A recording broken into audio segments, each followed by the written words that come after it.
ils sont jugés extrêmement risqués parce que, compte tenu de la faiblesse, de la fragilité de l'État grec, les emprunteurs exigent des primes de risque très élevées parce qu'ils ne sont pas sûrs qu'ils seront remboursés, en tout cas aussi sûrs que s'ils prêtent à l'État français.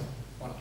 Et c'est ça l'élément explicatif. Donc, certainement, si la Grèce veut rester dans l'Union européenne dans les bonnes conditions, il y a deux choses pour elle. Il faut qu'elle renforce son économie, qui est très fragilisée. Prenez un exemple. Vous aimez tous l'huile d'olive. En tout cas, moi, j'adore l'huile d'olive. J'achète de l'huile d'olive grecque. Mais vous savez que la plupart de l'huile d'olive produite en Grèce est en fait fabriquée en Italie.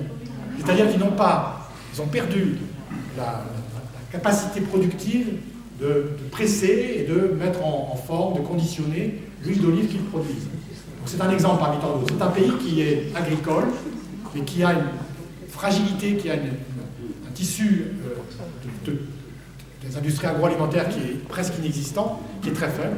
Bon, pareil pour l'industrie tout court, l'industrie manufacturière, ils sont très faibles. Donc il faut qu'ils se modernisent, et c'est là que nous avons une responsabilité, nous, pays riches du centre, c'est-à-dire d'apporter des financements dans les bonnes conditions à ce pays pour que s'industrialise.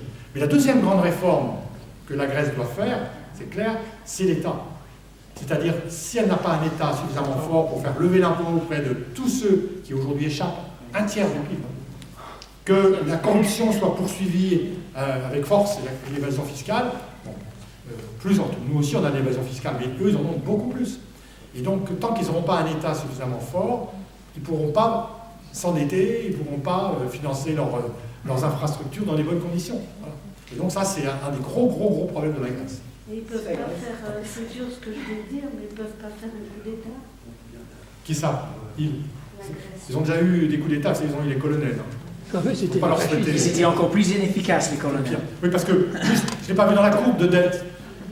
La dette grecque a beaucoup monté, vous avez vu, dans le passé, vous avez vu la courbe. Une des raisons, c'est les dépenses militaires de la Grèce qui sont les plus élevées d'Europe en pourcentage du PIB. 5% du PIB.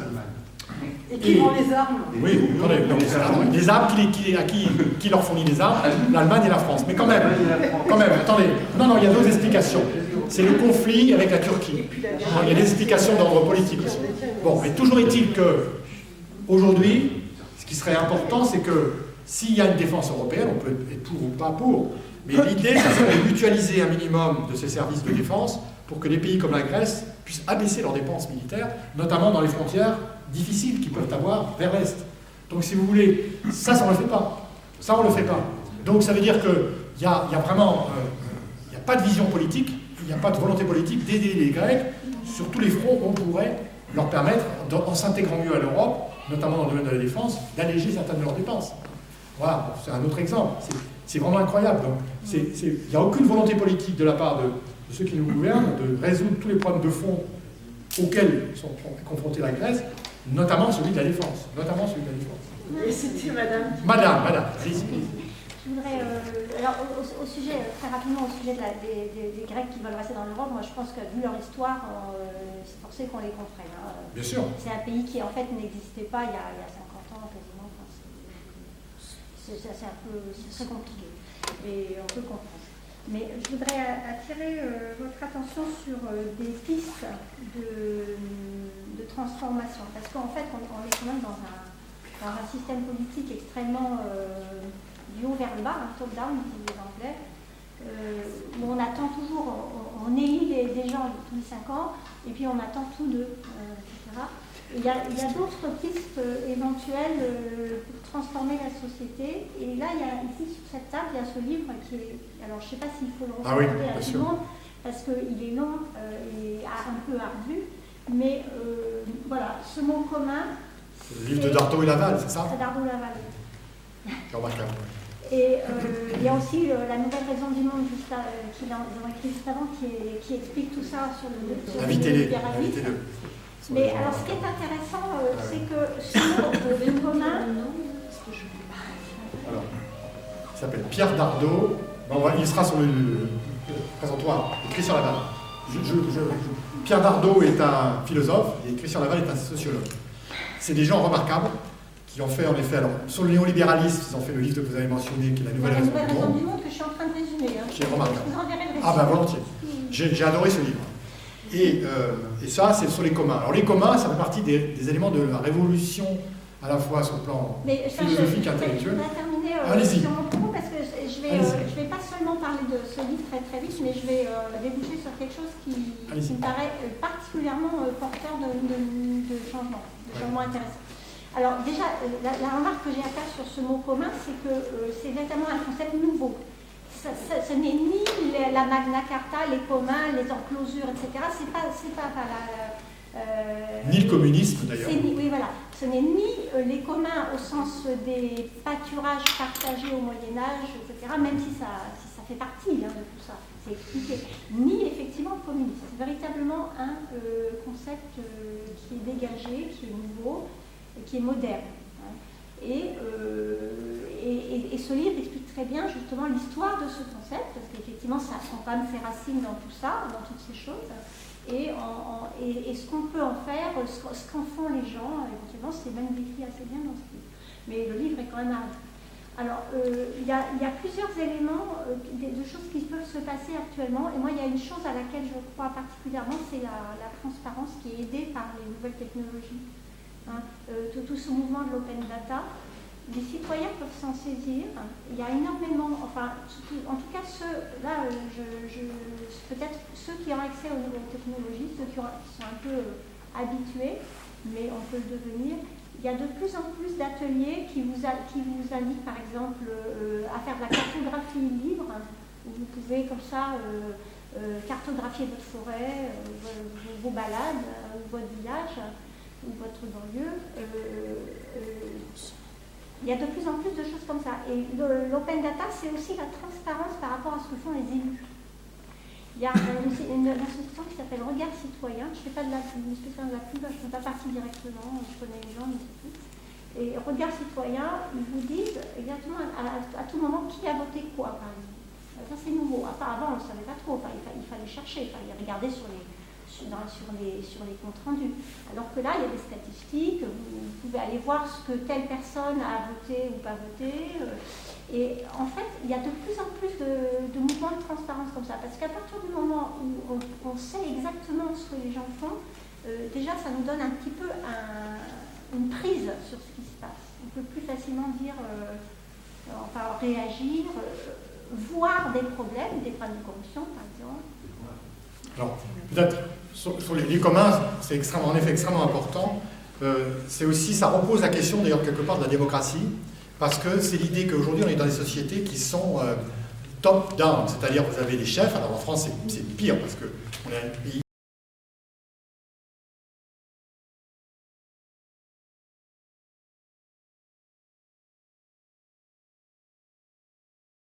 qui sont très différentes, mais qui s'apparentent. Alternative, est-ce que vous avez entendu parler du mouvement Alternatiba? Oui. Alternatiba, c'est né au Pays Basque. C'est un mouvement alternatif, comme son nom le suggère, de gens qui se mettent ensemble. Alors au départ, c'était à Bayonne, puis après ça s'est élargi au Pays Basque. Ils ont fait des villages sur toute la France, c'est sous forme de villages.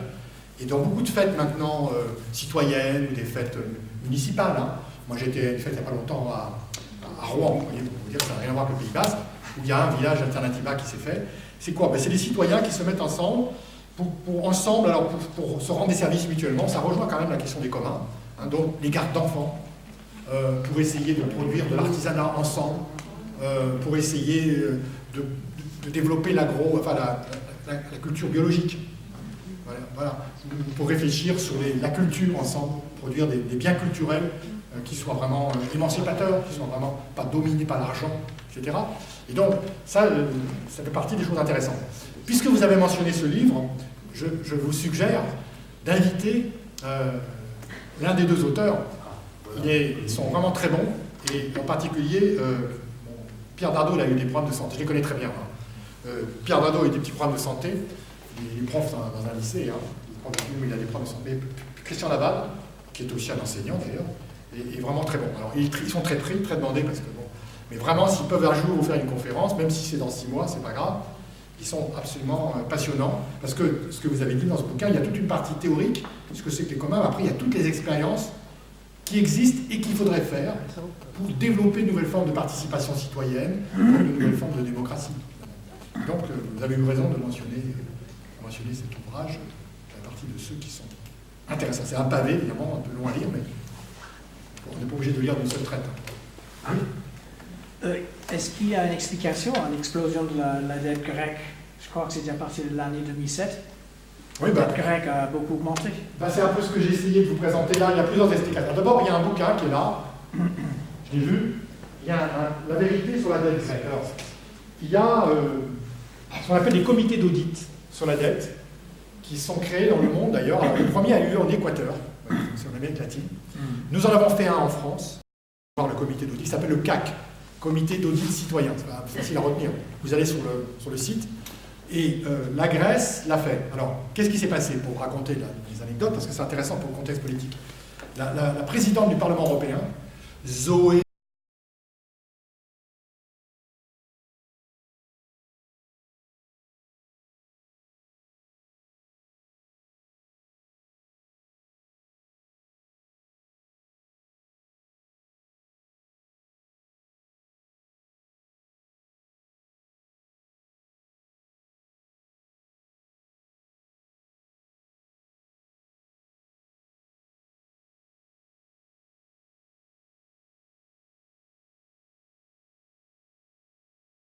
ou de la corruption de certains milieux, etc. Le comité d'audit a rendu son rapport, il est là, il a été traduit en français. La personne qui a été le président de ce comité, c'est un dénommé Éric Toussaint, qui est un Belge, qui est un des responsables du CADTM, c'est le comité pour l'annulation de la dette du tiers-monde. Donc il a beaucoup travaillé sur les pays en développement, mais aussi la Grèce. Et en France, on a fait la même chose. En France, on a fait un audit sur la dette française, d'où il ressort la chose suivante, que la montée de la dette en France n'est pas due à un excès de dépenses publiques, contrairement à ce qu'on nous raconte, mais à une insuffisance des recettes liées notamment à l'évasion et à la fraude fiscale. Qui est, d'ailleurs, on s'appuie pour le faire sur les documents de la Cour des comptes, donc on n'a pas inventé les chiffres. Et on a fait des simulations qui montrent que s'il n'y avait pas eu cette évasion, tant en Grèce qu'en France, nous aurions des dettes, des niveaux de dette, mais 2 fois plus faibles en longue période, beaucoup plus faibles. Donc, aujourd'hui, contrairement au discours officiel en disant c'est parce qu'on a trop de dépenses publiques que l'État dépense trop, qu'il gère mal son budget, s'il gère mal son budget, c'est plutôt parce qu'il ne s'occupe pas de ses recettes. Et parce que qui est derrière l'évasion fiscale? C'est les multinationales, c'est les banques, c'est les classes les plus riches qui font pression sur le gouvernement, évidemment, pour pas que ça change. Que ce soit en Grèce, les armateurs, ou en France aussi. Bon. Et donc, vous voyez, on a volontairement politisé, si on peut dire au bon sens du terme, le débat en disant, mais attendez, quelles sont les vraies causes de la dette? Et bien entendu, il n'y avait aucune réponse du gouvernement français quand on a publié ça. Les médias s'en sont fait un peu l'écho, mais pas le gouvernement. Et en Grèce, M. Tsipras s'est fâché avec Zoé parce qu'elle est devenue opposante. Elle a quitté Syriza, donc il n'a pas voulu se servir de ce rapport. Alors que s'il l'avait fait, ça aurait été un document très intéressant à opposer aux autorités européennes, en disant, ben voilà, vous nous dites qu'on doit rembourser notre dette, mais commençons par voir d'où vient notre dette, et est-ce qu'on doit vraiment rembourser toutes ces dettes, est-ce qu'elle est légitime, etc. Et il n'a pas eu le courage politique de le faire. Or, en fait, nous on pensait que ce serait un document à verser dans le débat public, et que beaucoup de citoyens européens auraient probablement accepté ce débat, auraient compris ce débat, et ça rejoint la question de la démocratie en Europe. Et nos gouvernants refusent la démocratie, refusent le débat public. Je prends un autre sujet, mais juste pour le mentionner au passage. Le traité européen, le traité de libre-échange, TAFTA, un autre sujet. Je suis prêt à revenir si vous voulez pour vous en parler. Le TAFTA, c'est aussi un déni de démocratie. C'est-à-dire qu'ils sont en train de négocier dans notre dos, en catimini, un traité extrêmement dangereux par rapport à l'avenir de notre société, dans bien les domaines, que ce soit le côté sanitaire, le côté de la protection sociale, etc. etc. Et ça aussi, c'est une forme de déni de démocratie. Et qu'est-ce qu'on a fait? On a organisé un référendum, plutôt une consultation populaire. Il y a 3 millions d'Européens, vous direz, c'est pas énorme par rapport